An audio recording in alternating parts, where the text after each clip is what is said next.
কাজ তাহলে জাহেলি কাজ? উত্তর হচ্ছে ওই যুগের মানুষরা মোটামুটি ভাবে 5টা কাজ বেশি করতো। কয়টা কাজ ভাই?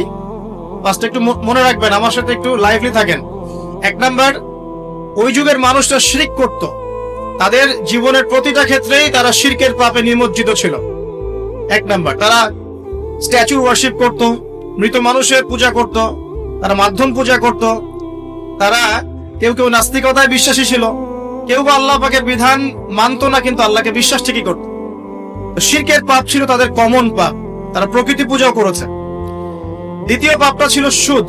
ওই যুগের মানুষেরা রিবা বা সুদের সাথে সম্পৃক্ত ছিল। এটা ছিল ওই যুগের অর্থনৈতিক মহামারী। এরপরে ওই যুগের মানুষরা মাদক দ্রব্যের সাথে সংশ্লিষ্ট ছিল। সমাজের একটা বড় অংশের মানুষ মাদক দ্রব্য সেবন করত। চতুর্থ পাপটা ছিল নারীর অবমাননা। ওই যুগের মানুষেরা নারী জাতিকে খুব একটা মূল্যায়ন করত না। আমরা জানেন, কন্যা সন্তানকে জীবিত কবর পর্যন্ত দেয়া হয়েছে। নারীদের বৈবাহিক তেমন কোন অধিকার ছিল না, সম্পত্তির অধিকার তো অনেক দূরের কথা। জেনা ব্যভিচার একটা নিত্য নৈমিত্তিক ব্যাপার ছিল। ধর্ষণ, পরকীয়া, জেনা, ব্যভিচার, মেয়েদেরকে বিক্রি করা, এগুলো খুব কমন বিষয় ছিল। আর 5 নম্বর সমস্যা ছিল গোত্রীয় হানাহানি। সামান্য ইস্যুতেই বড় বড় যুদ্ধ হয়ে যেত বিভিন্ন গোত্রের মধ্যে। মূলত এই 5টাই ছিল আইয়ামে জাহিলিয়াতের সবচেয়ে বড় সমস্যা। এরকম একটা সমাজে নবী সাল্লাল্লাহু আলাইহি ওয়াসাল্লামকে আল্লাহ পাক নবী করে পাঠালেন এবং 40 বছর পর্যন্ত কিন্তু ওহী আসেনি নবী সাল্লাল্লাহু আলাইহি ওয়াসাল্লামের কাছে। তারপরেও তিনি কোনোদিনও কোনো পাপের সাথে সম্পৃক্ত হন নাই। এখন সমাজের এই অসঙ্গতিগুলো নবী সাল্লাল্লাহু আলাইহি ওয়াসাল্লাম দূর করতে চাইতেন। এ কারণে যুবক বয়সে তিনি হিলফুল ফুজর তৈরি করেছিলেন।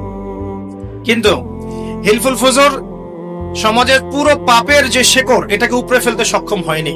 কারণ একটা সমাজকে সংস্কার করতে হলে, অন্ধকারাচ্ছন্ন একটা সমাজকে আলোকিত করতে হলে মানুষের মস্তিষ্ক প্রসূত জ্ঞান, বিদ্যা আর বুদ্ধি যথেষ্ট নয়। প্রয়োজন হচ্ছে আল্লাহ পাকের পক্ষ থেকে ওহীর জ্ঞান। কি প্রয়োজন বলেন? আল্লাহ পাকের পক্ষ থেকে ওহীর জ্ঞান। কিন্তু সেই ওহীর জ্ঞান কিন্তু 40 বছর পর্যন্ত আসেনি। এসেছে 40 বছরে গিয়ে নবী সাল্লাল্লাহু আলাইহি ওয়াসাল্লাম যখন হেরা গুহায় আছেন, তখন তার কাছে আসলো প্রথম সূরা আলাকের 5টি আয়াত। ইকরা বিসমি রাব্বিকাল্লাযী খালাক, তারপর কি? খালাকাল ইনসানা মিন আলাক, ইকরা ওয়া রাব্বুকাল আকরাম আল্লাযী আল্লামা বিল কলম আল্লামাল ইনসানা মা লাম ইয়ালাম। আগে একটু এটা অর্থগুলো দেখি। আল্লাহ পাক বলছেন, যে সমাজটা আপনি পরিবর্তন করতে চাচ্ছেন, এই সমাজে পরিবর্তন এভাবে হবে না। আগে কি করতে হবে? ইকরা, আগে পড়তে হবে। কি পড়তে হবে? বিসমি রাব্বিকাল্লাযী খালাক, আপনার সেই রবের নামে যিনি আপনাকে সৃষ্টি করেছেন।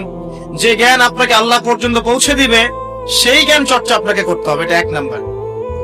2, খালাকাল ইনসানা মিন আলাক, যেই আল্লাহ মানুষকে আলাক থেকে সৃষ্টি করেছেন, অর্থাৎ মানুষ এমনি এমনি পৃথিবীতে আসে নাই, তার একজন সৃষ্টিকর্তা আছেন। ইকরা ওয়া রাব্বুকাল আকরাম, আপনি পড়ুন আপনার সেই রবের নামে যিনি মহান, মহিমান্বিত, মহা সম্মানিত। আল্লাযী আল্লামা বিল কলম, যিনি মানুষকে কলম দ্বারা জ্ঞান শিক্ষা দিয়েছেন। পড়ার সাথে লেখার সম্পর্ক আছে। আল্লামাল ইনসান মা লাম ইয়ালাম, মানুষকে সেই জ্ঞান শিক্ষা দিয়েছেন যা মানুষ জানতো না। আল্লাহ পাক আদম আলাইহিস সালামকে সৃষ্টি করেই প্রথমে তাকে সমস্ত নাম শিক্ষা দিয়েছেন। ওয়া আল্লামা আদামাল আসমাআ কুল্লাহা, আল্লাহ পাক বলছেন আমি আদমকে সমস্ত নাম শিক্ষা দিয়েছি। তার মানে আদম আলাইহিস সালাম সৃষ্টিগতভাবে জ্ঞানী ছিলেন না, আল্লাহ পাক তাকে জ্ঞান দিয়েছেন। অর্থাৎ আমরা যারা পৃথিবীতে আছি, আমরা সৃষ্টিগতভাবে জ্ঞানী নই, আল্লাহ পাক আমাদেরকে জ্ঞান দিয়েছেন। এবং এই জ্ঞান কিভাবে আসে? ওহীর জ্ঞান, ওহীর মধ্য দিয়ে আসে। আল্লাহ রাব্বুল আলামিন প্রত্যেক যুগে যুগে নবীগণকে পাঠিয়েছেন, রাসূলগণকে পাঠিয়েছেন এবং তাদের উপর ওহী নাজিল করেছেন।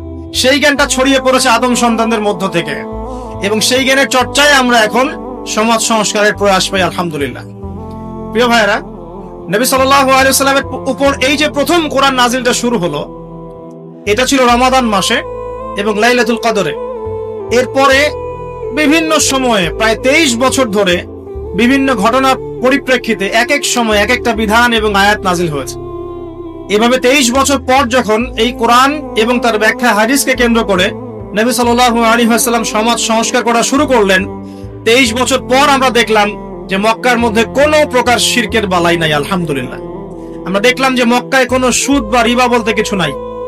আমরা দেখলাম যে মক্কায় মাদক দ্রব্য বলতে কিছু নাই, মক্কায় জেনা ব্যভিচার নাই, মক্কায় কোনো গোত্রীয় হানাহানি নাই, কোনো নারী জাতির কোনো অবমাননাও নাই। অর্থাৎ পুরো অন্ধকারাচ্ছন্ন সমাজটা আলোকিত হলো কিসের কারণে, কিসের মাধ্যমে?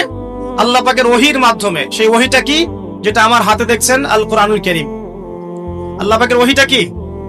আল কোরআনুল কারীম, এবং তার ব্যাখ্যায় কি আছে? সুন্নাহ আছে, নাকি সুন্নাহ নাই? কোরআন এবং সুন্নাহ একত্রিত হয়েই তো ওহী। কিছু মানুষ এখন বের হয়েছেন দুঃখজনক, যারা বলেন যে কোরআন মানলেই হবে, হাদিস মানার কোনো প্রয়োজন নাই। এটা একটা ডাহা মিথ্যা কথা এবং এটা একটা ডাহা পথভ্রষ্টতা। এখান থেকে বের হওয়ার জন্য আমরা দাওয়াত প্রদান করব, কারণ হাদিস না মানলে আপনি কোরআনও মানতে পারবেন না। কারণ কোরআনে আল্লাহ পাক বলছেন সূরা হাশরের 7 নম্বর আয়াতে, ওমা আতাকুমুর রাসূলু ফাখুযু, রাসূল যা দিয়েছেন তা গ্রহণ করো, ওমা নাহাকুম আনহু ফানতাহু, রাসূল যা যা থেকে বিরত থাকতে বলেছেন দূরে থাকো। এখন রাসূল যা বলেছেন সেগুলো কি আমরা রাসূল যা থেকে বিরত থাকতে বলেছেন সেগুলো কি আমরা কোরআনে পাবো না হাদিসে?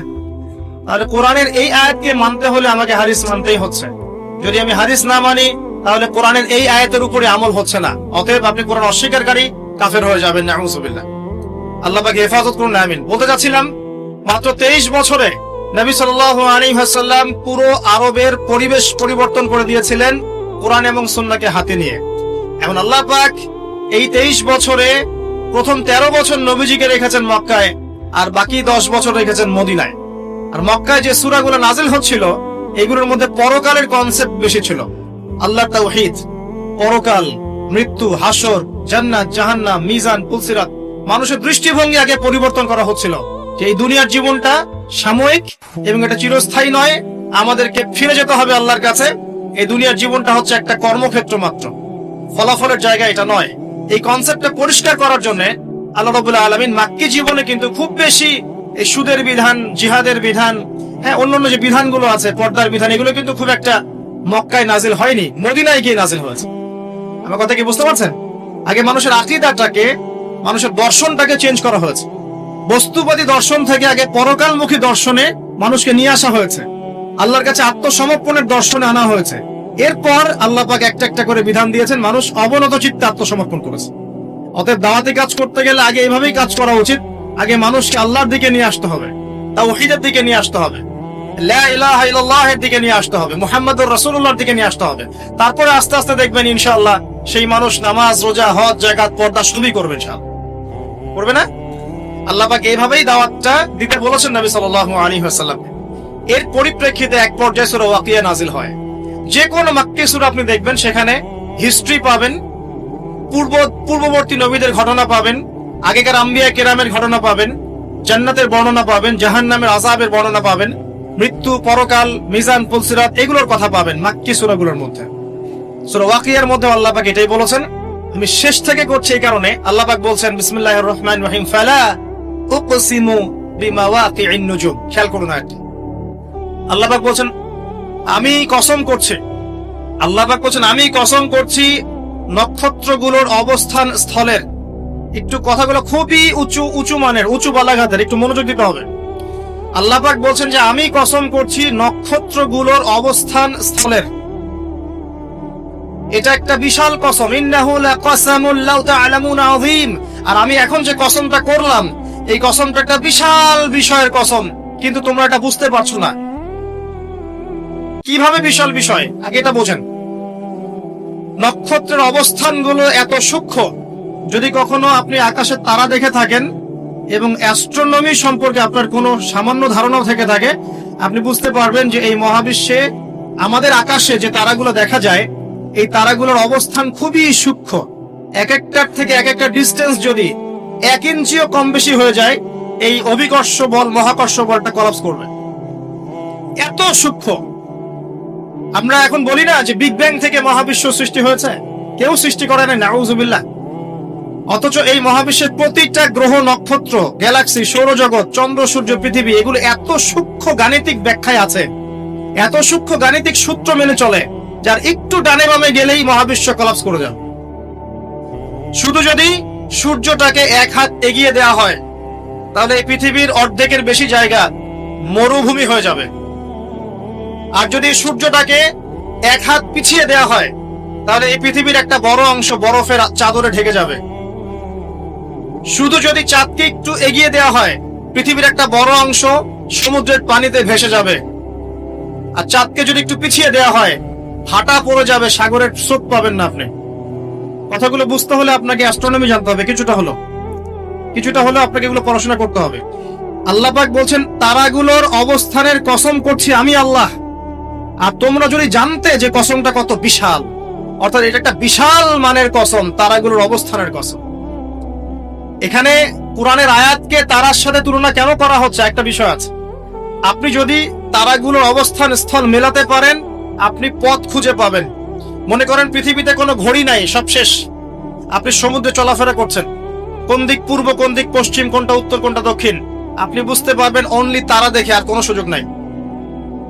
আগেকার নাবিকরা এইভাবে তারা দেখে পথ চলতো।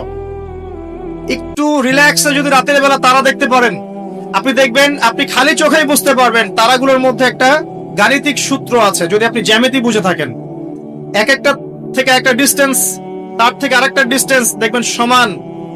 কারোর সাথে ত্রিভুজ আকৃতি, কারোর সাথে চতুর্ভুজের আকৃতি, কারোর সাথে বর্গাকৃতি তারাগুলো আছে, এত সূক্ষ্মভাবে।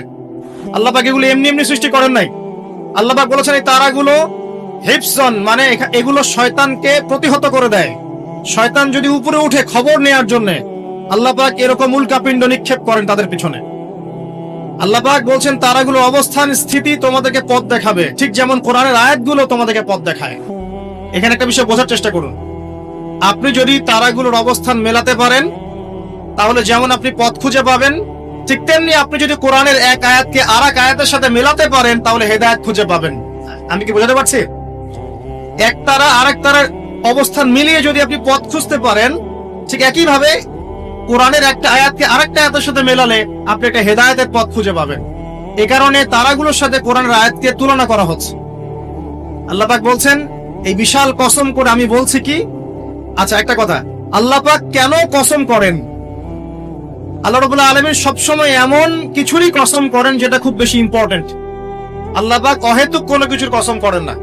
আল্লাহ পাক বলছেন ওয়াল আসরি, সময়ের কসম, মানে সময়টা খুব ইম্পর্টেন্ট জিনিস। আল্লাহ পাক বলছেন তিন ফলের কসম, তিন ফল গুরুত্বপূর্ণ। ওয়া জাইতুন, জাইতুন ইম্পর্টেন্ট। ওয়া তুরি সিনিন, তুর পাহাড়, সিনাই পাহাড় ইম্পর্টেন্ট।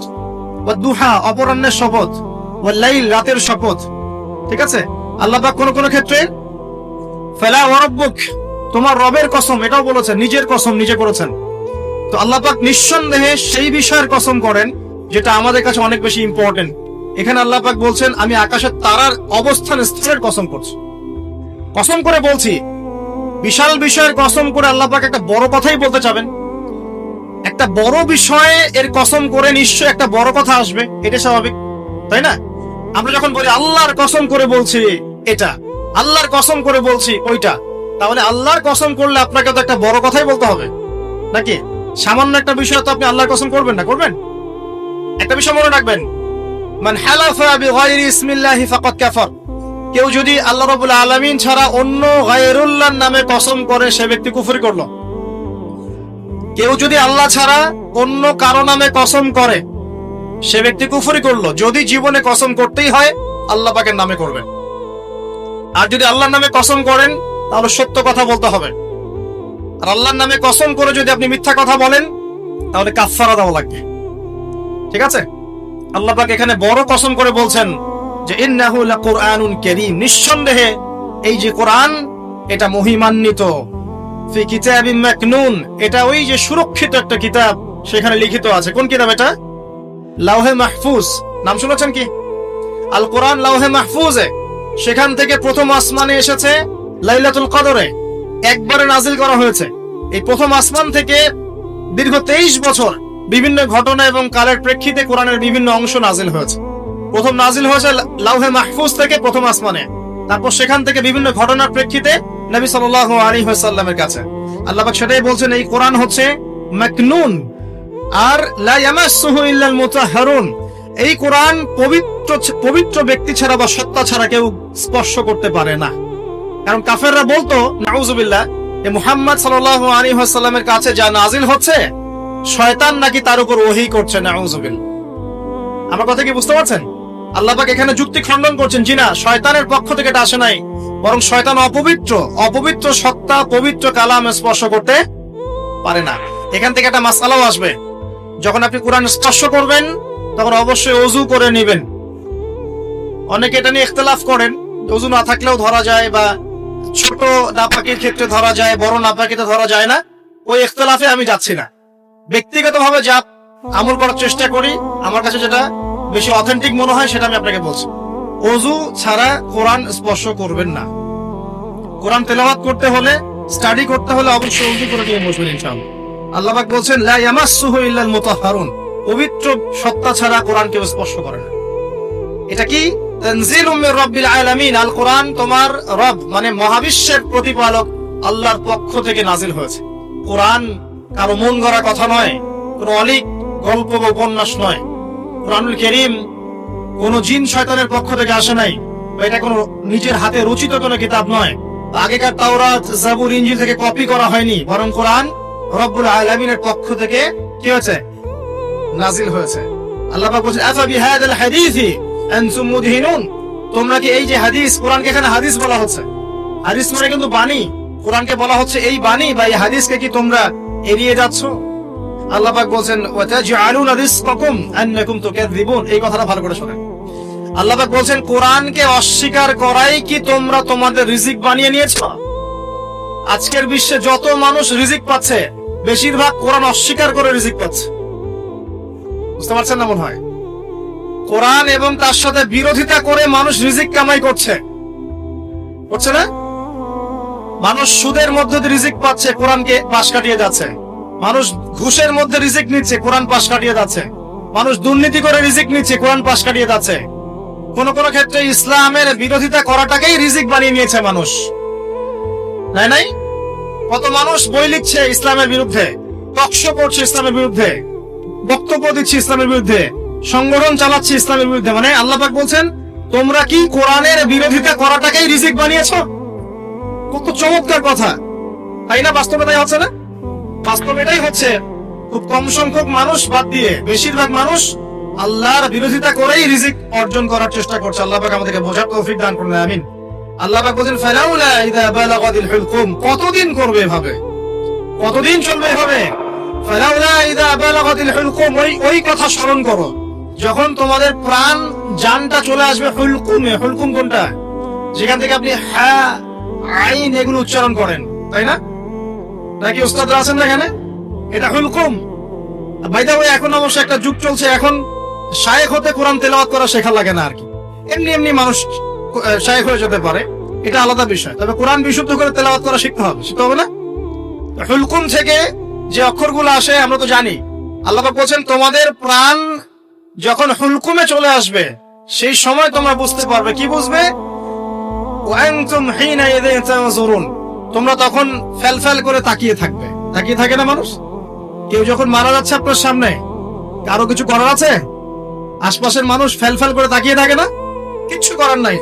ওয়া নাহনু আকরাবু ইলাইহি মিনকুম ওয়ালাকিন লা তুবসিরুন, আল্লাহ পাক বলছেন ওই সময় আমি তোমাদের চেয়ে ওই মাইয়েতের বেশি কাছে থাকি। ওই সময় তোমাদের চাইতে আমি আল্লাহ ওই ব্যক্তির বেশি কাছে থাকি। ফালাউলা ইন কুনতুম গায়রা মাদিনিন, তোমরা কি আমার কর্তৃত্বের অধীনে নাও? তারজিউনাহা ইন কুনতুম সাদিকিন, যদি এখন ক্ষমতা থাকে, যে আল্লাহ, যে কোরআন, যে ইসলামকে অস্বীকার করলা, এখন ক্ষমতা থাকলে সেই প্রাণটাকে ফিরাই দাও দেখি। আল্লাহর কথা কি বুঝতে পারছেন? আল্লাহ পাক বলছেন তোমরা কি কোরআন এর বিরোধিতা করাটাকে রিজিক বানিয়েছো? করতে থাকো, কিন্তু যখন তোমাদের প্রাণ কণ্ঠাগত হবে তখন তোমরা ফেলফেল করে তাকিয়ে থাকবে, কিছুই করতে পারবে না। ওই সময় আমি আল্লাহ ওই ব্যক্তির কাছে থাকি তোমাদের চাইতে।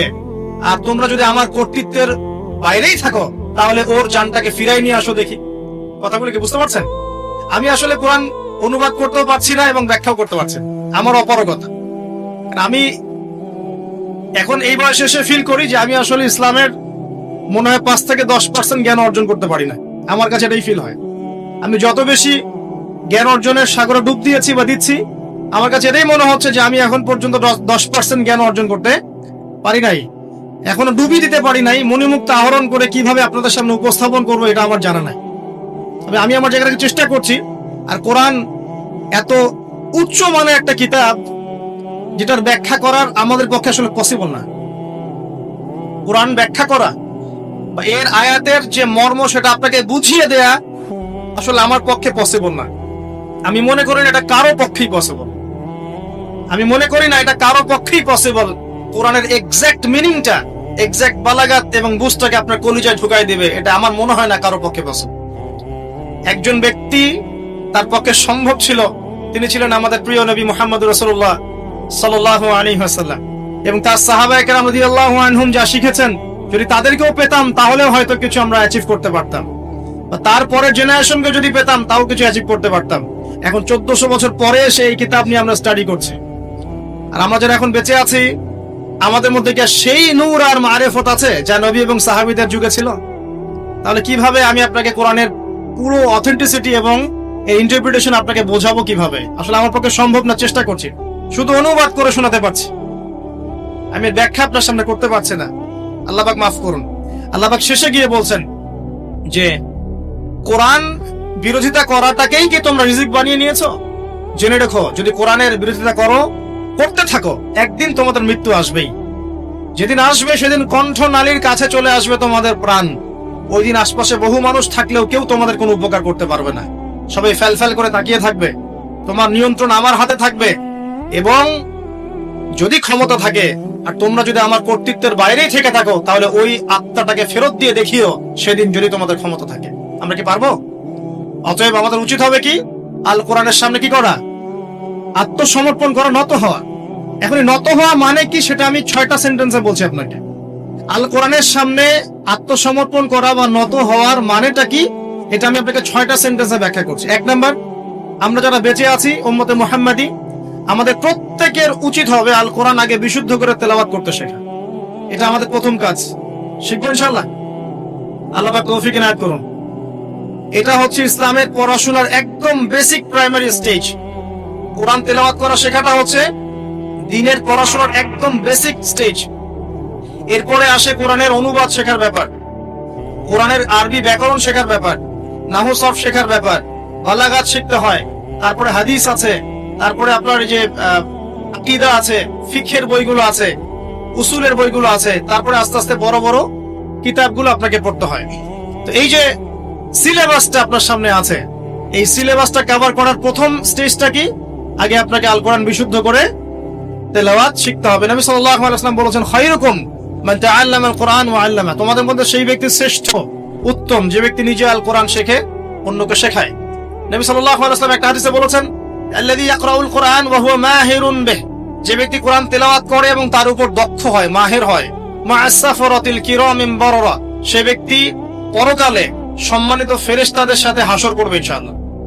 ওয়াল্লাযী ইয়াকরাউল কোরআন, এবং যে ব্যক্তি কোরআন তেলাওয়াত করে, ওয়া ইয়াতাতাউ ফি, এবং কোরআন তেলাওয়াত করতে গিয়ে আটকে যায়, তাতা করে মানে আটকে যায়, জিহ্বায় আসে না, ওয়া হুয়া আলাইহি শাক, তার উপরে এটা কঠিন হয়ে যায়, তারপরেও সে চেষ্টা করে, ফালাহু আজরান, তার জন্য ডাবল পুরস্কার আছে ইনশাআল্লাহ।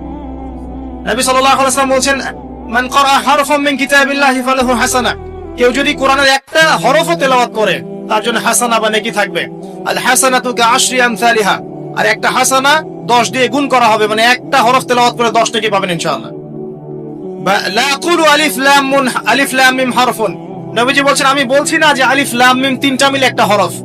নবীজি বলছেন, বাল আকুলু আলিফুন হারফুন ওয়া লামুন হারফ ওয়া মিমুন হারফুন। আমি বলছি আলিফ একটা হরফ, লাম একটা হরফ, মিম আরেকটা হরফ। একটু বলে দেই আপনাকে, আল কোরআনের মধ্যে 600টা পৃষ্ঠা আছে। কয়টা?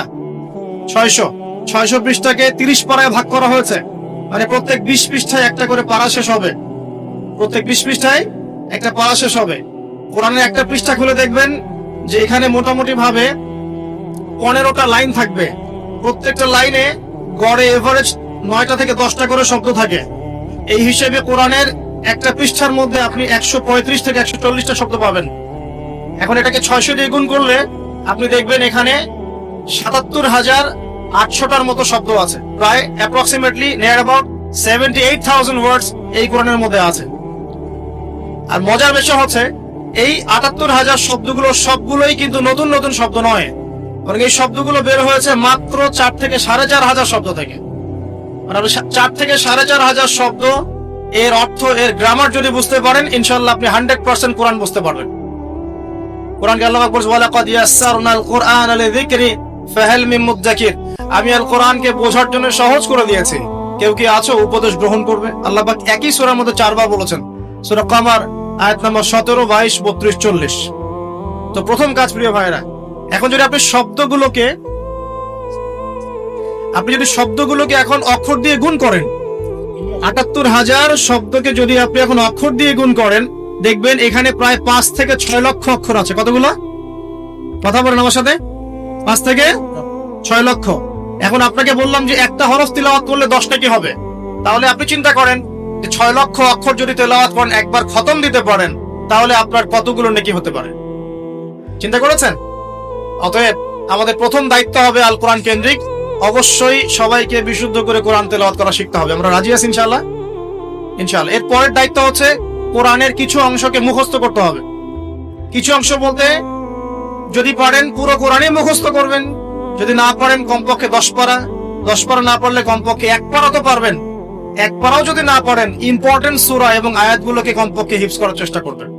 যেমন সূরা বাকারার প্রথম 5 আয়াত, সূরা বাকারার 255 নম্বর আয়াত আয়াতুল কুরসি, সূরা বাকারার শেষের 3টা আয়াত, সূরা আলী ইমরানের শেষের 10, সূরা মুলক, সূরা কাহফের প্রথম 10 শেষ 10, সূরা সফফাত প্রথম 10, সূরা জিন প্রথম 10, সূরা হাশর শেষের 3, সূরা কাফিরুন, সূরা নাস, ফালাক, ইখলাস, সূরা লাহাব, তারপরে সূরাতুল মুমিনুনের শেষের আয়াতগুলো ইত্যাদি। এই ধরনের কিছু ইম্পর্টেন্ট বাছাই করা আয়াতগুলো তো কমপক্ষে মুখস্থ করা যাবে না ইনশাআল্লাহ? আমরা সারা জীবনে কি কম পড়াশোনা করেছি? 30 বছর পড়াশোনা করেছি।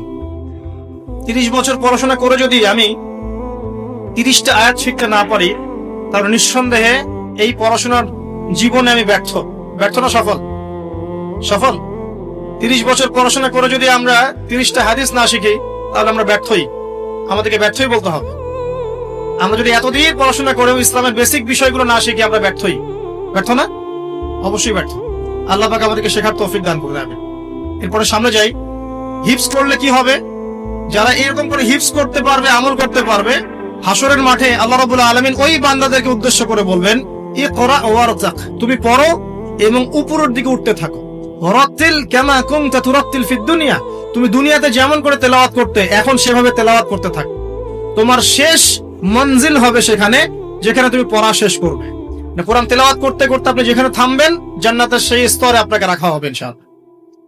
তাহলে কোরআনের হাফেজ হওয়ার প্রয়োজন আছে না? এছাড়াও হাফেজে কোরআনরা কিন্তু সুপারিশও করবে, তার পরিবার বর্গের অনেকের জন্য সুপারিশ করবে ইনশাআল্লাহ। যারা কবিরা গুনাহগার হয়েছে, আল্লাহ পাক তাদের সুপারিশ কবুল করে ইনশাআল্লাহ ওই ব্যক্তিদেরকেও জান্নাতে দিয়ে দিবেন ইনশাআল্লাহ। আল্লাহ পাকের কাছে আমরা দোয়া করি যেন আমরাও কোরআনে হাফেজ হতে পারি। আমরা যদি নাও পারি, আমাদের সন্তানদেরকে যেন হাফেজ বানাতে পারি ইনশাআল্লাহ। বারবার একটা কথা বলি প্রত্যেকটা মাহফিলে গিয়েই, যে আল কোরআনের আলো ঘরে ঘরে জ্বলবে না যতক্ষণ পর্যন্ত ঘরে ঘরে কোরআনওয়ালা মানুষ তৈরি হবে না।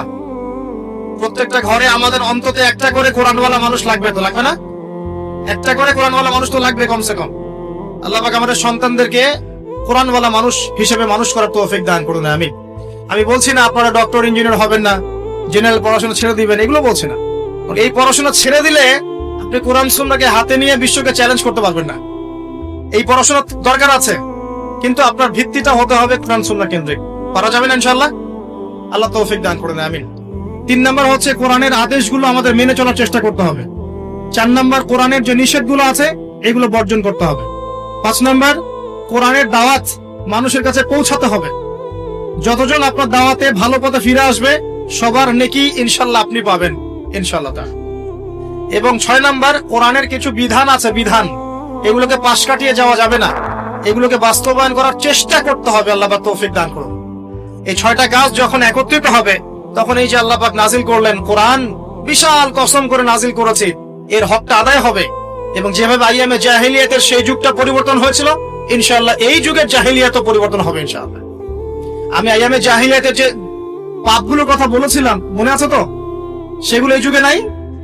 এই যুগে শিরক নাই, এই যুগে সুদ নাই, মাদকদ্রব্য, নারী জাতির অবমাননা, গোত্রীয় হানাহানি নাই। তার মানে আমরাও তো জাহিলিয়াতে আছি নাকি? নিঃসন্দেহে আমরাও জাহিলিয়াতের মধ্যে আছি। যদি আমরা কোরআন এবং সুন্নাহ কেন্দ্রিক নবীর মতো করে মেহনত করতে পারি সাল্লাল্লাহু আলাইহি ওয়াসাল্লাম, তাহলে তিনি যেভাবে পরিবর্তন করেছিলেন ইনশাআল্লাহ আমরাও করতে পারবো ইনশাআল্লাহ। আমরা যদি নাও পারি, আমাদের পরবর্তী জেনারেশন পারবে ইনশাআল্লাহ। তারা যদি না পারে তারপরের জেনারেশন পারবে ইনশাআল্লাহ। যে পারবে না বা চেষ্টা করবে না, আল্লাহ পাক তাদেরকে সরিয়ে দিবেন, আল্লাহ পাক সরিয়ে দিবেন। আল্লাহ পাক বলেন ইন তানসুরুল্লাহ ইয়ানসুরকুম, তোমরা যদি আল্লাহর দ্বীনকে সাহায্য করো তবেই আল্লাহ পাক তোমাদেরকে সাহায্য করবেন। ওয়া ইউসাব্বিত আকদামাকুম, তোমাদের পা দৃঢ় রাখবেন।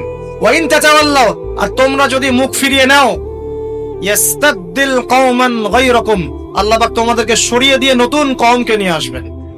সুম্মা লা ইয়াকুনু আমসালাকুম, তারা তোমাদের মতো অপদার্থ হবে। এটা আল্লাহ পাকের সুন্নাত। পৃথিবীর প্রত্যেক মুসলমান যদি তার উপর দায়িত্ব ছেড়ে দেয়, আল্লাহ পাক অমুসলিমদেরকে হেদায়েত দিয়ে ইসলামে নিয়ে আসবেন ইনশাআল্লাহ। আল্লাহ পাকের কোনো পরোয়া নাই। আমি আপনি দাওয়াতি কাজ না করলে, ইসলাম চর্চা না করলে, প্রচার প্রসার না করলে ইসলাম ভেঙে পড়বে না, থেমে যাবে না, বরং আমরাই ইতিহাস থেকে হারিয়ে যাব। ইতিহাস থেকে আমরাই হারিয়ে যাব। যারাই আল্লাহ রাব্বুল আলামিনের বিধান এবং ওহীর সাথে কুসম্পর্ক রাখবে, বিরোধিতা করবে এবং এটাকে ডমিনেট করার চেষ্টা করবে, আল্লাহ পাক তাদেরকে ইতিহাস থেকেই মুছে ফেলবেন ইনশাআল্লাহ। এটা সুন্নাত। নমরুদকে এখন কেউ মনে করে না, করে? ফেরাউনকে কেউ মনে করে এখন? আজ যদি সামুদ জাতির কোন অস্তিত্ব আছে? কওমে নূহের কোন অস্তিত্ব আছে? শুআইব আলাইহিস সালামের কওম কি বেঁচে আছে? তারপর ঈসা আলাইহিস সালামকে যারা ওই যে ক্রুশে লটকাতে চেয়েছিল, ওরা কি কেউ টিকে আছে? মুসা আলাইহিস সালামের সাথে যারা বিরোধিতা করেছিল, টিকে আছে কেউ? কেউ নাই। এমনকি নবী সাল্লাল্লাহু আলাইহি ওয়াসাল্লামের সাথে যারা গাদ্দারি করেছিল, বিরোধিতা করেছিল, আবু জাহেল, আবু লাহাব, উতবা, সাইবা, কেউ কি বেঁচে আছে? এর ইতিহাস থেকে মুছে গেছে। এটা আল্লাহ পাকের সুন্নাত। কিন্তু প্রত্যেক যুগে যুগের হকপন্থী মানুষরা কিন্তু টিকে আছে, তাদের কাজ টিকে আছে, ওদের আদর্শ টিকে আছে। এটা আল্লাহ পাকের সুন্নাত। আল্লাহ পাক আমাদেরকে বোঝার তৌফিক দান করুন। এবার আল্লাহ পাক এই সূরার মধ্যে এই মেসেজটা দেওয়ার পরে আপনাকে আমি সামনে নিয়ে যাচ্ছি। আল্লাহ পাক কোরআন নাজিল করছেন, কোরআনের হকগুলো ব্যাখ্যা করে দেওয়ার পর আল্লাহ পাক বলছেন, এবার তোমরা প্রথম যে বিষয়ে সতর্ক থাকবে, সর্বপ্রথম তোমরা যে বিষয়ে সতর্ক থাকবে সেটা হচ্ছে ইযা ওয়াকাআতিল ওয়াকিয়া। ছায়া পাবে আরশের ছায়া। ওই দিন অন্য কোনো ছায়া থাকবে না। এই ছায়া পাবে মানে সে কি জান্নাতি না জাহান্নামী? তার কোনো টেনশন হবে না, কোনো হিসাব নিকাশের টেনশন, কোনো ভয়, কোনো কিয়ামতের বিভীষিকা, কিচ্ছু নাই। একদম সুকুন, ইতমিনাল, একদম নিরাপদ। আচ্ছা, এক নাম্বার, আগে সিরিয়াল ওয়াইজ বলি, তারপরে আপনাকে বোঝাচ্ছি। এক নাম্বার হচ্ছেন ইমামুল আদিল। কি নাম? ইমামুন আদিল, মানে ন্যায়পরায়ণ শাসক। ন্যায়পরায়ণ শাসক রাষ্ট্রের শাসক হতে পারে, সমাজের হতে পারে, পরিবারেরও হতে পারে। যেখানে যে দায়িত্বশীল তাকেই তার দায়িত্বশীল বলা হয়। আচ্ছা, এক নাম্বার ইমামুন আদিল। দুই নাম্বার ওয়াশাবুন, এই যে তুমি যুবক, ওয়াশাবুন যুবক, নাশআ ফি ইবাদাতিল্লাহি তাআলা, যে আল্লাহ পাকের ইবাদতে তার যৌবন বিলিয়ে দিয়েছে। কে সেটা, যুবক না বৃদ্ধ? কি করেছে? আল্লাহর ইবাদতে জীবন যৌবনটাকে বিলিয়ে দিয়েছে। বিলিয়ে দেওয়ার মানে কি? বিলিয়ে দেওয়ার মানে কি পার্ট টাইম মুসলিম হও না ফুল টাইম মুসলিম হও? ফুল টাইম মুসলিম। আচ্ছা, সে কি কোরআন হাদিসের অংশ মানবে না পুরোটা মানবে? আলহামদুলিল্লাহ। তিন নাম্বার রজুলুন, এমন ব্যক্তি, কলবুহু, যার কলব, কলব মানে কি? অন্তর, মুআল্লাকুন ফিল মসজিদ, মসজিদের সাথে অন্তর কি থাকে? ঝুলে থাকে। এটা কি সত্যি সত্যি কলিজা ঝুলে থাকে না টান? কি বোঝানো হচ্ছে? মসজিদের সাথে কি টান? ওই যে মোবাইল ফোনের সাথে যেমন হয়েছে আর কি, এখন ওইটাই হয়েছে না মোবাইলের সাথে।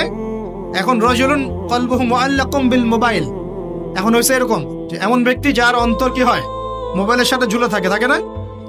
সবার, আমার সহ সবার ফোন সার্চ করলে দেখা যাবে যে আমরা লাস্ট হতে 1 ঘন্টা 2 ঘন্টা আগে লাস্ট টাইম আমরা হোয়াটসঅ্যাপ চেক করেছি, ফেসবুক চেক করেছি, আমরা ইউটিউব চেক করেছি।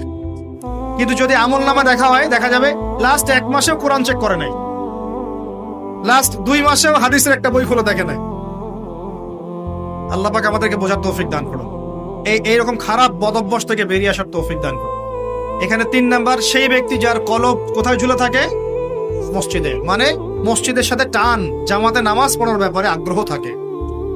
4 রজুলান, 2 ব্যক্তি। কয় ব্যক্তি?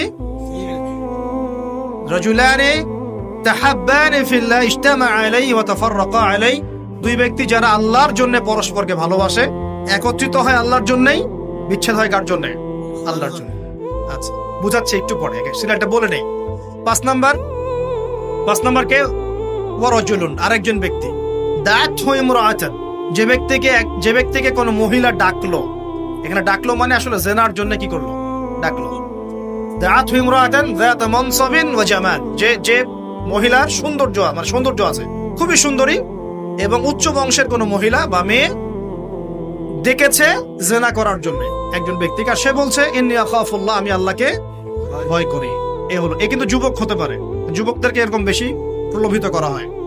6 ওয়া রাজুলুন, আরেকজন ব্যক্তি, তাসাদ্দাকা বিসাদাকাতিন, সে সদকা করেছে। কি করেছে? সদকা বা দান সদকা করেছে। হাত্তা লা তা'লামা শিমালুহু মা তুনফিকু ইয়ামিনু, এমনকি তার বাম হাত জানে না ডান হাত কি দান করেছে। ঠিক আছে, এত গোপনে সে দান করে যে তার বাম হাত জানে না ডান হাত কি দান করেছে। আর 7 নাম্বার, রাজুলুন যাকারাল্লাহ খালিয়ান, যে ব্যক্তি আল্লাহকে ডাকে, খালিয়ান মানে গোপনে, নীরবে, নিভৃতে, একাকী আল্লাহকে ডাকে।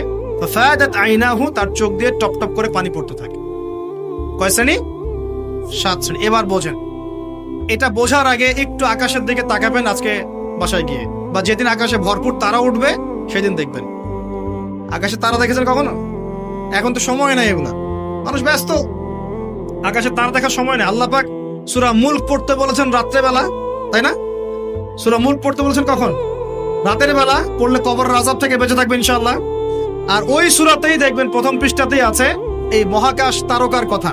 আল্লাহ বলছেন তারা দেখো, তারা দেখো, তারার দিকে তাকাও, আল্লাহ সৃষ্টির দিকে তাকাও, দেখো যে তোমাদের এই আল্লাহর সৃষ্টির মধ্যে তোমরা কোনো খুঁত বের করতে পারো কিনা, দেখো, তাকাই দেখো, বারবার দৃষ্টি ফিরাও, তোমার দৃষ্টি ব্যর্থ হয়ে ফিরে আসবে। সুবহানাল্লাহ। রাতে সূরা মুলক পড়তে বলেছেন, আর তারা কখন ওঠে? আর সেই তারার কথা এই সূরাতেই আছে। মেলাতে পারছেন? সুবহানাল্লাহ। চিন্তা করেছেন? এখন এখান থেকে হাদিসে আসতেছে, আকাশের তারাগুলো দেখবেন, দেখে মনে হবে যে হয়তো বিক্ষিপ্ত হয়ে আছে, আসলে বিক্ষিপ্ত না। প্রত্যেকটা তারার সাথে প্রত্যেকটা তারার একটা গাণিতিক মিল আছে, একটা জ্যামিতিক মিল আছে। তোমরা কি জ্যামিতি পড়ছো না? ত্রিকোণমিতি, পরিমিতি এগুলো পড়ছো না? দেখবা তারা থেকে তারা তুমি চমৎকার কিছু শেপ এবং ম্যাথমেটিক্যাল ফাংশন বের করতে পারো। দূরত্ব, ডিস্টেন্স, এক তারা থেকে আরেক তারার ডিস্টেন্স, ওই থেকে আরেকটা ডিস্টেন্স, আরেকটা থেকে আরেকটা ডিস্টেন্স, সেম পাবা, সমান পাবা, চোখ দিয়ে দেখতে পারবা। তুমি ছোট পরিসরও দেখতে পারবা যে তারাগুলোর মধ্যে একটা গাণিতিক মিল আছে। আর চোখটাকে যদি বড় করো, আকাশটাকে আরো বড় করো, দেখবা বড় পরিসরেও দেখতে পারবে। ঠিক যেমন কোরআনের সূরাগুলো এবং হাদিসগুলোকে যদি এবং কোরআনের সূরাগুলোকে, আয়াতগুলোকে যদি এভাবে তারার মতো করে মেলানো যায়, একটার সাথে আরেকটা, হেদায়েত খুঁজে পাওয়া যায়। কি পাওয়া যায়? ঠিক একইভাবে হাদিসগুলোকে যদি একটার সাথে একটা মেলানো হয়, তখন একটা সুন্দর হেদায়েত বের হয়ে আসে। একটা এক্সাম্পল দিলে বুঝতে পারবো। ইসলাম, আল্লাহ পাক বলছেন সূরা মাইদার 3 নম্বর আয়াতে, ইসলামকে পরিপূর্ণ করেছে। কি করেছি? ইসলামকে পরিপূর্ণ করেছে। আবার আল্লাহ পাক বলছেন সূরা আলে ইমরানে গিয়ে, এই পরিপূর্ণ দিন বাদ দিয়ে কি তোমরা অন্য কোনো দিন তালাশ করছো? আবার আল্লাহ পাক সূরা আলে ইমরানের শুরুর দিকে নিয়ে গিয়ে বলছেন এই পরিপূর্ণ দিনই আল্লাহর কাছে একমাত্র দিন। মানে একটার সাথে একটা মেলাবেন, আপনি ডটগুলো মেলালেই আপনি একটা রেজাল্ট পাবেন আর কি, যে কোনো মাসালায়, যে কোনো বিষয়। এখন আসেন এই হাদিসটার দিকে ফোকাস করেন, যেটা বললাম। এখানে যে সিরিয়ালটা বলা হয়েছে, 7 সিরিয়ালের মধ্যে তারার মতো করে আপনাকে একটা মিল সেতু বন্ধন বের করতে হবে। প্রথমে কার কথা বলা হয়েছে? ন্যায়পরায়ণ শাসক।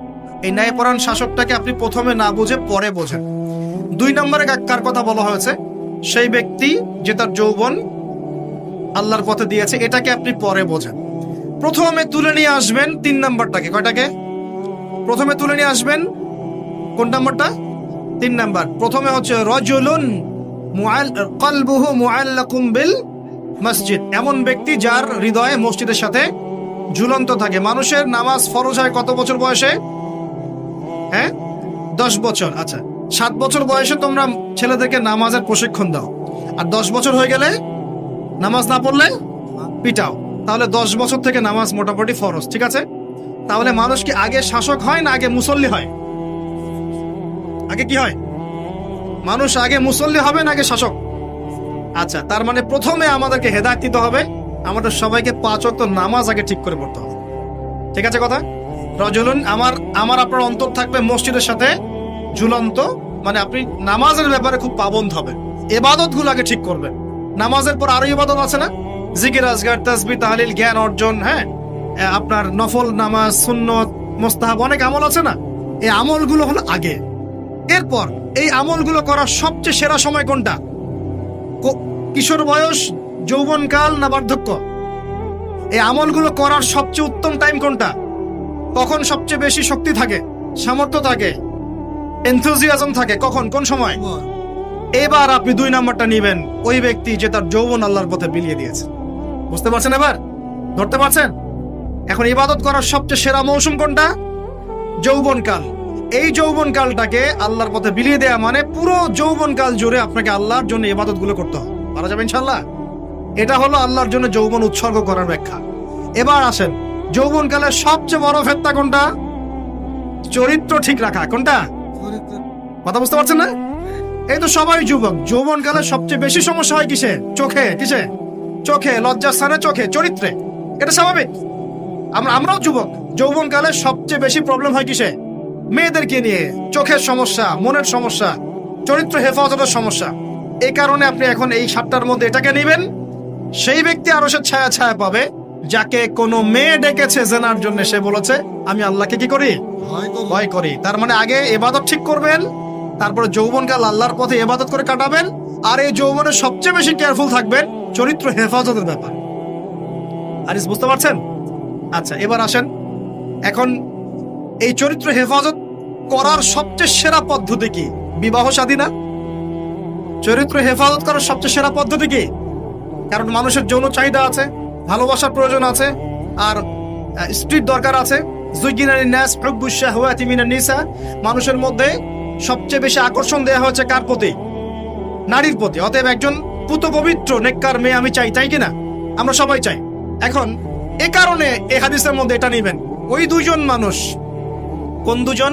2জন ছেলে ছেলেও হতে পারে, 2 মেয়েও হতে পারে, আবার ছেলে মেয়েও হতে পারে, যারা একে অপরকে ভালোবাসে। কার জন্যে? মানে পবিত্র ভালোবাসা, অপবিত্র জেনা নয়। পবিত্র ভালোবাসা এবং মিলিত হয় আল্লাহর জন্য। বিচ্ছেদ ঘটে কার জন্য? আল্লাহর জন্য। আপনি স্ত্রীকে বাসায় গিয়ে তার সাথে মহব্বত করছেন, আল্লাহর জন্য মিলিত হচ্ছেন, তাই না?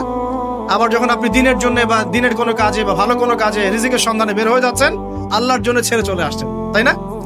তো এই যে দেখেন, চরিত্র হেফাজত করার কথা যেমন এখানে আছে হাদিসে, আবার এটাও আছে চরিত্র কিভাবে হেফাজত করবেন? পবিত্র ভালোবাসার মধ্য দিয়ে। আল্লাহ পাক তৌফিক দান। তো পবিত্র ভালোবাসা কোথায় পাবেন? বিবাহ শাদী করুন। এরপর কি লাগে? এরপর লাগে আমাদের অর্থনীতি। কি লাগে? অর্থনীতি লাগে না? এখানে আছে অর্থনীতির বিষয়। শোনেন, রাজুলুন তাসাদ্দাকা বিসাদাকাতিন। এক ব্যক্তি সদকা করেছে, এত গোপনে যে বাম হাত জানে না ডান হাত কি সদকা করেছে। এখানে অর্থনীতির বিষয় নাই। ইসলামিক অর্থনীতির মূল বিষয় হচ্ছে দান, সাদাকা, যাকাত, ব্যবসা, এগুলা। ইসলামিক অর্থনীতির মূল কি? দান, সাদাকা, বিজনেস, ব্যবসা এবং যাকাত। আরো কিছু বিষয় আছে কিন্তু এগুলো মৌলিক। এর বিপরীতে বর্তমান বিশ্বজুড়ে চলমান হারাম অর্থনীতির মূল ভিত্তি হচ্ছে সুদ বা রিবা। সুদ বা রিবা। কোনটা হালাল, কোনটা হারাম? সুদ হালাল নাকি ইসলামিক বিষয়গুলো হালাল? এখানে হাদিসের মধ্যে আপনি অর্থনীতি পেয়েছেন না? তার মানে পরিবার গঠন করার পরে আপনাকে হালাল অর্থনীতির মধ্যে থাকতে হবে, এবং দান সদকা হচ্ছে ইসলামিক অর্থনীতির একটা বেস। এই অংশটুকু আমি শেষে আরেকবার অল্প করে ব্যাখ্যা করবো, আগে শেষ করে দেই। এটা হলো 5। 6 নাম্বার, তাহলে দুনিয়াতে চলার জন্য অর্থনীতির সাথে আর কি সম্পৃক্ত? রাজনীতি। কি সম্পৃক্ত? রাজনীতি। এই কারণে এখানে বলা হচ্ছে ইমামুন আদেল, ন্যায়পরায়ণ শাসক। যদি ন্যায়পরায়ণ শাসক চলে আসে, তাহলে একটা পুরো দেশ সমাজ এক আল্লাহর বিধান অনুযায়ী চলবে না? সবাই ভালো থাকবে না? সবার জীবনযাত্রার মান নিশ্চিত হবে না? জুলুমের ভিত্তিগুলো উপরে যাবে না? এবং সবাই দুনিয়াতেও সফল, পরকালে সফল হবে কিনা? এই কারণে বলা হচ্ছে ন্যায়পরায়ণ শাসক আরো সে ছায়া ছায়া পাবে। আর এই সবগুলো কাজ করার পরে মানুষ এমন একটা লেভেলে যাবে যে আল্লাহর মারেফত সরাসরি পেয়ে যাবে ইনশাআল্লাহ। তখন গোপনে গিয়ে যখন আল্লাহকে ডাকবে, আল্লাহর কাছে তওবা ইস্তেগফার করবে, দোয়া করবে, চোখ দিয়ে টপ টপ করে পানি পড়া শুরু করবে। আল্লাহর সাথে ওই সম্পর্ক তৈরি করা গেলে সর্বশেষ সর্বোচ্চ অবস্থা হচ্ছে আল্লাহর মারেফত পাওয়া, আল্লাহকে পেয়ে যাওয়া। আল্লাহকে ডাকলেই চোখ দিয়ে পানি বের। এখন ডাকলে পানি বের হচ্ছে না, কিন্তু এই ধাপগুলো অতিক্রম করে ডাকেন, দেখবেন ইনশাআল্লাহ চোখ দিয়ে পানি ঝরছে। অতএব এই হাদিসের মধ্যে যে 7টা বিষয় আছে, এগুলোকে একটু আকাশের তারার মতো করে মেলাতে হবে, তারপরে আপনি একটা ধারাবাহিক হেদায়েত পাবেন ইনশাআল্লাহ তাআলা। এবার শেষ করার আগে আমি ওই অংশটুকু নিয়ে দুটো কথা বলে শেষ করছি, একটু মনোযোগ দেবেন এই জায়গাটা। এখানে আপনাদেরকে ক্ষুধা দিব, পিপাসা দিয়ে দিব, মেটাবো না আজকে। আমাদের একটা পরিসংখ্যান বলছে, একটু মনোযোগ দেন, আমাদের একটা পরিসংখ্যান বলছে আমাদের সমাজে দরিদ্র মানুষের সংখ্যা কতজন ছিল আপনারা কি জানেন? কত পার্সেন্ট ছিল জানা আছে? কমপক্ষে 40%। কত পার্সেন্ট? 40% বোঝেন? প্রতি 100 জনে 40 জন, তার মানে প্রতি 50 জনে, প্রতি 50 জনে, প্রতি 25 জনে বলেন 10 জন। কি তোমরা স্কুল কলেজে পড়ো নাই? প্রতি 25 জনে কয়জন? 10 জন। আচ্ছা, আরো কমালে 12, 12.5 জনে 5 জন। ঠিক আছে? আচ্ছা, এখন কত সাল চলছে? 23। মাঝখানে করোনা চলে গেছে আর অনেক ঝামেলা চলে গেছে।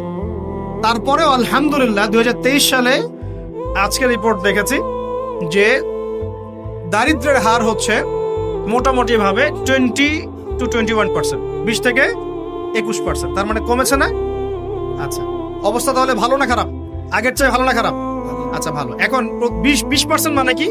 20% মানে প্রতি 5 জনে একজন, প্রতি 5 জনে একজন, প্রতি 5 জনে মানে আমাদের প্রতি 5 জন মানুষের মধ্যে একজন মানুষ আমাদের মতো সচ্ছল না। 4 জন যেমন সচ্ছল, 5 নম্বর ব্যক্তি ততটা সচ্ছল না যেমনটা 4 নম্বর ব্যক্তি সচ্ছল। এখন কিভাবে ইসলাম এই অর্থনৈতিক সিস্টেমটাকে সাম্যের দিকে নিয়ে আসে? ওই যে বললাম, রজুলুন তাসাদ্দাকা বিসাদাকাতিন, এমন ব্যক্তি যে দান করে, বাম হাত জানে না ডান হাত কি দান করেছে। আমি এটা বোঝানোর জন্য আপনাকে একটা মাসের কথা বলবো, রমজান মাস। নাম তো শুনেছি? আচ্ছা, রমজান মাসে কিন্তু আমরা মোটামুটি 100% ইসলাম ফলো করার চেষ্টা করি। অন্য কোনো মাসে করি না করি, এই মাসে করি। আর আল্লাহ পাক চাচ্ছেন আমরা যেন রমজানের শিক্ষাটাকে সারা বছর ধরে রাখি, এটা আল্লাহ চাচ্ছেন। কিন্তু আমরা কি করি? রমজানের শিক্ষাটাকে রমজানে রাখি, শাওয়ালের চাঁদ উঠলে আমরা এই শিক্ষাটা অনেকেই ভুলে যাই। ইল্লা কলিলাম মিন্না, আমাদের মধ্যে অল্প কিছু মানুষ বাদ দিয়ে। রমজান মাসে কিন্তু এই হারটাই হারিয়ে থাকে। এবারে ভালো একটু মনোযোগ দেন, পরে বুঝতে পারবেন না। রমজান মাসের দিকে ফোকাস করেন। এই মাসেও তো পরিসংখ্যান এমনই থাকে নাকি চেঞ্জ হয়ে যায়? এমনই থাকে। এখন তাহলে আমরা এই মাসে কিভাবে চলি আপনাকে বোঝাচ্ছি। আমরা কি করি? ইফতার যখন আমরা করি না, ইফতার করি না, আমরা ইফতার করি রমজান মাসে, যাকাত দেই, সদকা করি, বেশি বেশি দান করি না? আমরা রমজান মাসে আল্লাহর পথে অনেক দান করি না? প্রতিবেশীকে খাবার দেই না? মানুষের বাসায় ইফতার পৌঁছে দেই না? আসলে আমরা কি করি জানেন? আসলে আমরা ওই 4 জন মিলে, ওই যে পঞ্চম ব্যক্তি যার অবস্থা 4 জনের মতো না, ওর দায়িত্ব আমরা নিয়ে নেই। সুবহানাল্লাহ। রমজান মাসে আমরা কি করি? ওই 4 জন মানুষ মিলে ওই পঞ্চম ভাই যে আমার মতো খেতে পারছে না, ওর দায়িত্ব কে নেয়? আমরা দায়িত্ব নিয়ে নেই, ওর ঘরে খাবার পৌঁছে দেই। এভাবে পুরো সমাজের মানুষ খাওয়া শুরু করে। কেউ না খেয়ে মারা যায় না। দেখবেন সবার পাশে সেহরি খাবার, আপনার খাবার দিয়ে আসা হয়, ইফতার দিয়ে আসা হয়, আমরা দেই না? আস্তে আস্তে কমছে তো এটা, কিন্তু আমরা তো দিতাম নাকি না? এমনকি অমুসলিম ভাইরাও যদি থাকে, ওদেরকেও ডেকে এসে আমরা কি বলি? বসেন ইফতার করেন, বলি না? আমরা কিন্তু অন্যের খাবারের দায়িত্ব নেই, কিন্তু সারা বছর এটা ধরে রাখি না। আচ্ছা, এবার আসেন। এখন মনে করেন আমি বলছি 5 জনে একজন। এখন মনে করেন আপনার পুরো সমাজে মানুষ 20 কোটি। কয় কোটি? 20 কোটি মানুষের মধ্যে পরিসংখ্যান কেমন হবে? 5 কোটি। তাহলে বলেন তো, 5 কোটি মানুষকে এভাবে খাবার প্রোভাইড করাটা কি সহজ কাজ না কঠিন কাজ? সহজ না কঠিন? কঠিন কাজ। কিন্তু তাহলে এই যে 15 কোটি মানুষ আমরা যারা খাচ্ছি, তাদের তো খাবার আছে না বাজারে? আচ্ছা, এখন যখন রমজান মাসে বা অন্য কোনো সময় আমরা এই 5 কোটি মানুষকেও খাওয়ানোর চেষ্টা করব, তখন খাবার বেশি লাগবে না? লাগবে কি না? আচ্ছা, খাবার বেশি লাগবে। যখন খাবার বেশি লাগবে আর আমদানি যদি বন্ধ হয়ে যায় অথবা উৎপাদন যদি কম হয়, তাহলে এই খাবারের উপর চাপ বাড়বে কিনা? বাড়বে কিনা? আমি সহজ করে বোঝানোর চেষ্টা করছি, বুঝতে কি পারছেন? এই লিমিটেড খাবারের উপর চাপ বাড়বে কিনা? বাড়বে। তাহলে চাপ বাড়লে দাম বাড়বে কিনা? সলিউশন হচ্ছে এখন তাহলে আমাকে ওই পরিমাণ খাবার আমদানি করতে হবে অথবা উৎপাদন করতে হবে। এই তো দুটো অপশন। আর কোন অপশন আছে? আকাশ থেকে মান্না সালওয়া পড়বে? ওই মান্না সালওয়া পাওয়ার মতো ইমান আছে? মান্না সালওয়া পাওয়ার মতো কি আমরা পরেজগার হয়েছি? আচ্ছা, তাহলে আমদানি আসতে হবে, আর আমার দরকার হচ্ছে উৎপাদন বাড়ানো। আমরা আজকেও আমি পড়াশোনা করেছি, দেখলাম বিগত 5 থেকে 10 বছরের মধ্যে কৃষিভিত্তিক কৃষির প্রবৃদ্ধির যে হার, এটা একটু কমেছে। কি হচ্ছে? কমেছে, বেকারত্ব একটু বেড়েছে, রিজার্ভ কমেছে, এটা তো সবাই জানেন। রিজার্ভ কমেছে না? কমেছে। এলসি বন্ধ হয়েছে, এটা জানেন? কোনো কোনো ক্ষেত্রে, সবার ক্ষেত্রে না, কিছু কিছু ক্ষেত্রে বন্ধ হয়েছে। এমন হয়েছে যে অনেক অনেক জাহাজ বন্দরে ঘোরাফেরা করছে, ভিড়ে আছে, কিন্তু পণ্য খালাস করা সম্ভব হচ্ছে না, বিকজ ওদেরকে দেওয়ার মতো আমাদের কাছে ডলার নাই, যার কাছে যে আমদানি করেছে। এখন তাহলে অপশন ওই খাবারগুলো নামিয়ে ফেলা, যেগুলো ঘোরাফেরা করছে এগুলো নামিয়ে ফেলা, নামিয়ে মজুদ করে সবাইকে খাবারের ব্যবস্থা করা। নামাতে হলে আমার এখন টাকা লাগবে কি না? তাহলে ওই টাকাটা তো আমদানিকারকের কাছে নাই, তখন এই টাকাটা সে কোত্থেকে নেবে?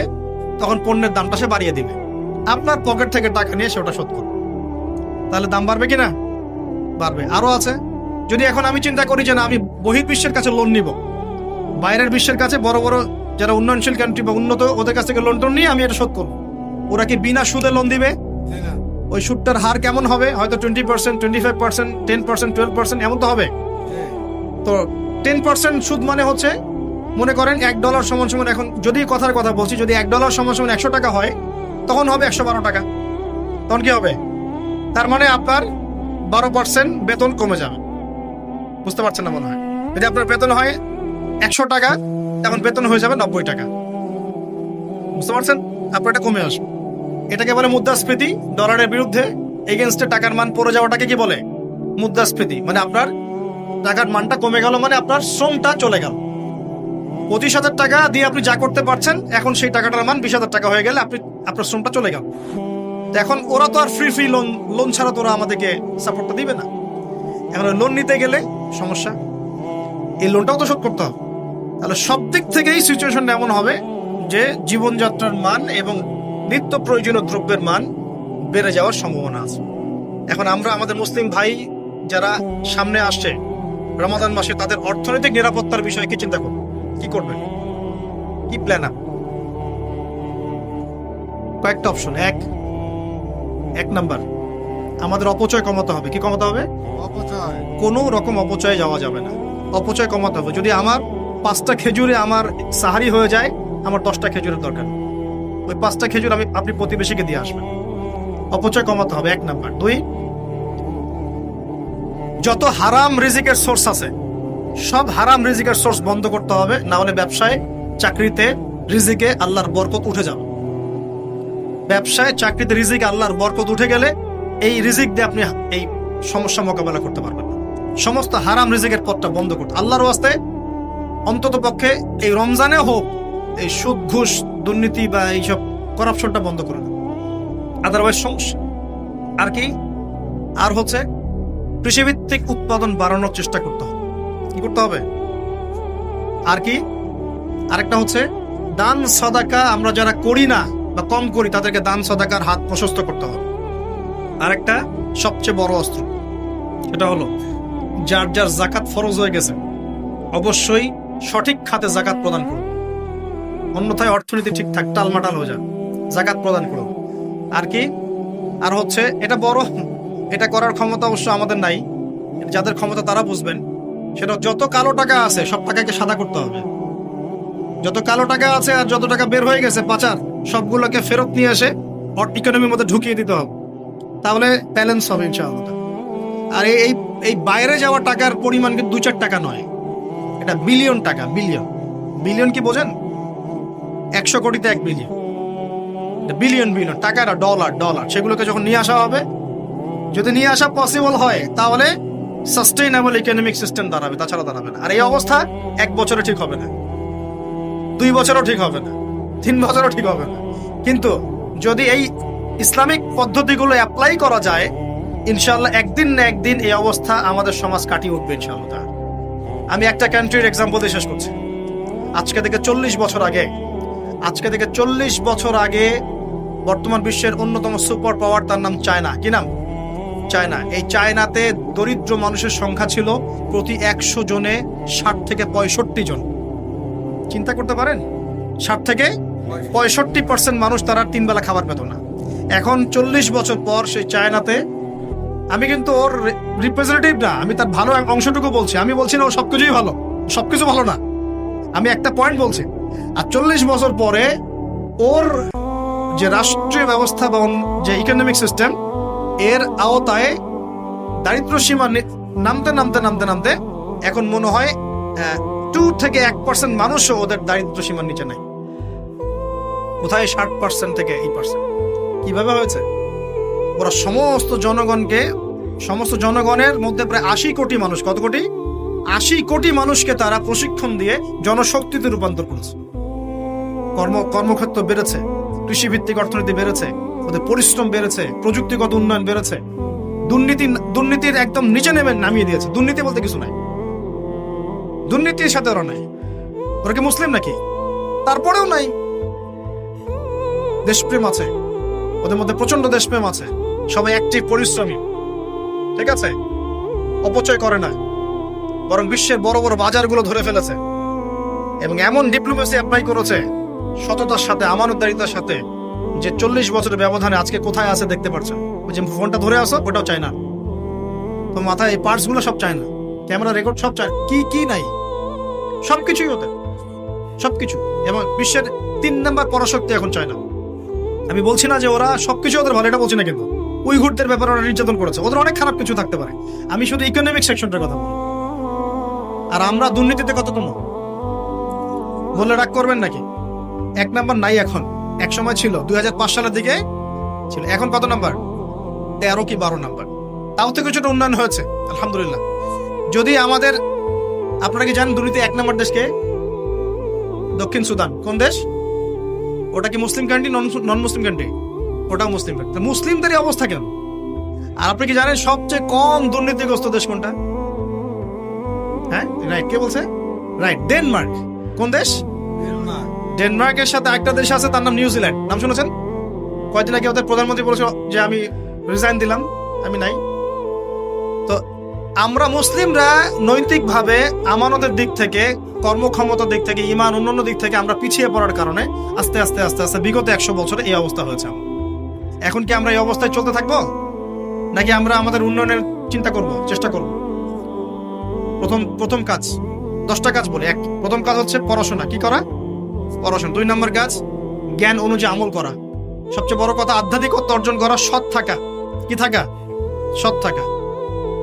সত্যিকারের দেশপ্রেমিক হয়। দেখানো তথাকথিত দেশপ্রেমিক হয়ে কোনো লাভ নাই।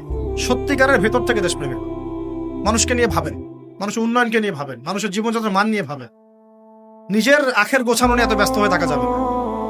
কারণ সামনে যে সংকটময় বিশ্বটা আমরা ফেস করব, এই বিশ্বে অবস্থা খারাপ আছে, অবস্থা খুবই খারাপ হতে পারে। আল্লাহ পাক হেফাজত করুন বলি আমিন। ব্যক্তিকেন্দ্রিক চিন্তা করলে হবে না, সবাইকে নিয়ে ভাবতে হবে। পরিবার আদর্শ ঠিক করেন, হালাল খান, সৎ কাজে আদেশ করেন, অসৎ কাজ নিষেধ করেন। পাশাপাশি বলবো যে অপচয় কমিয়ে দেন, প্রতিবেশীর খাবারের দিকে খোঁজ করেন, এতিমের ভরণ পোষণের দায়িত্ব নেন। সমাজে বহু অসহায় মানুষ পড়ে আছে, ওদের দিকে খোঁজ নেন, খবর নেন, কি করা যায়। উম্মার মাঝে বড় বড় ইস্যুগুলো নিয়ে কথা বলেন, ছোটখাটো বিষয়গুলো নিয়ে পড়ে থাকবেন না।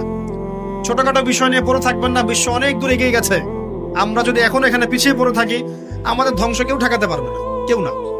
আল্লাহ রাব্বুল আলামিন আমাদের সবাইকে এই হাদিসটা বোঝার তৌফিক দান করুন, প্রকৃতপক্ষে ইমানদার হওয়ার তৌফিক দান করুন। আমরা দোয়া করি বেশি বেশি নেক আমল করার তৌফিক দান করুন। আমাদের সবাইকে সৎ হওয়ার তৌফিক দান করুন। আমাদের সবাইকে আল্লাহ পাক হালাল খাওয়ার তৌফিক দান করুন এবং উম্মার মধ্যে ঐক্য সৃষ্টি করার তৌফিক দান করুন। আপোষের ভেদাভেদ, মারামারি, কাটাকাটি বন্ধ করেন। আল্লাহ পাক সবাইকে সৎ কাজে আদেশ করার তৌফিক দান করুন, অসৎ কাজে নিষেধ করার তৌফিক দান করুন। এবং যারা মাজলুমের উপর জুলুম করে, আল্লাহ পাক জালেমদেরকে ধ্বংস করে দিন বলি।